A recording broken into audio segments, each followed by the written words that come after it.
अपने चैनल सेहतमंद पाकिस्तान में आपको बहुत बहुत वेलकम करती हूँ। आज हम जिस मेडिसिन पे बात करेंगे वो है कार्बोवेज। इसके सिम्टम्स मैं आपको बता देती हूँ। जिन जिन हालतों में फ़ायदेमंद होती है, मतलब जैसे जिस्म में ऑक्सीजन की कमी हो रही है, ऑक्सीजन पूरी तरह जिस्म में नहीं जा रहा, और जिल्द जो है वो नीली हो रही है, हाथ पाँव जो है वो ठंडे पड़ रहे हैं, और पेशेंट में जीने की जो तमन्ना होती है वो ख़त्म हो जाती है, और मरीज़ ये ख्वाहिश रखता है कि उसे पंखा झला जाए, उसका घबराहट होती है, उसको दम घुटता है, क़ुव्वत हाज़मा ख़राब हो जाता है।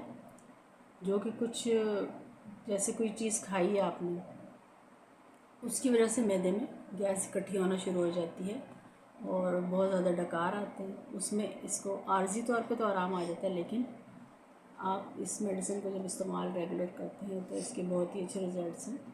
बदहज़मी के लिए ये बहुत फ़ायदेमंद है। जो मैदे में जो खमीर से ऐसे लगता है उठ रहा है, खाना खाते ही एकदम से तबीयत ख़राब होना शुरू हो जाती है और ऐसा लगता है बहुत भारीपन है, बहुत पेट ऐसे हो जाता है जैसे ढोल की तरह हो जाता है, और बहुत ज़्यादा पेशेंट को तकलीफ़ होती है।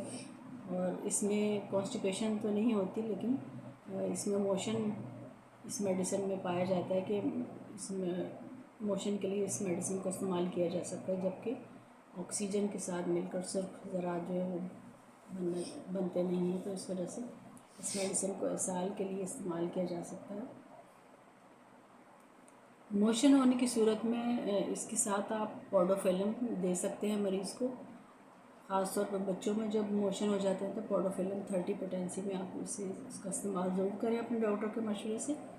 इसके अलावा ये हैज़े के अमराज में भी इस्तेमाल होता है। जब बहुत ज़्यादा कमज़ोरी होती है, मरीज़ ऐसे होता है जैसे मुर्दा हालत में चला जाता है, ऐसे उसको बेहोशी सी होती है, बाकी जिस्म ठंडा ठार हो जाता है और सांस जो है वो उसकी ठंडी सी हो जाती है, और उसको ऐसे लगता है कि जैसे मैं भी बेहोश हो जाऊँगा, और बाज़ दफ़ा मरीज़ जो है वो बेहोश भी हो जाता है और सांस उसकी बहुत ज़्यादा तेज़ चलती है।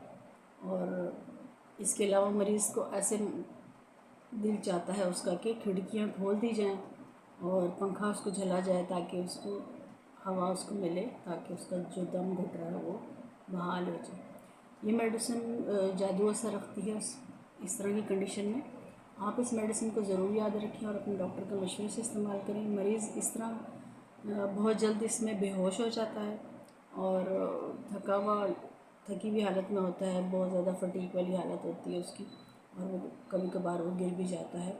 इसके अलावा जरियान खून में ये एक आला दवा है, इसे आप जरियान खून में बहुत इस्तेमाल कर सकते हैं, याद रखें। और इसके अलावा प्रोस्टेट ग्लैंड जो होता है उसकी रतबत जो खारिज होती है उसके लिए बहुत अच्छे इसके रिजल्ट्स हैं।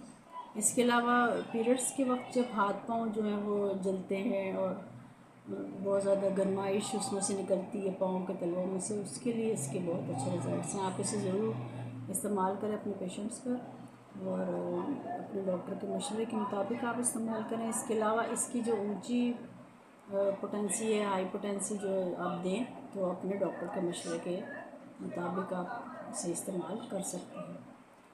आज के लिए बस इतना ही।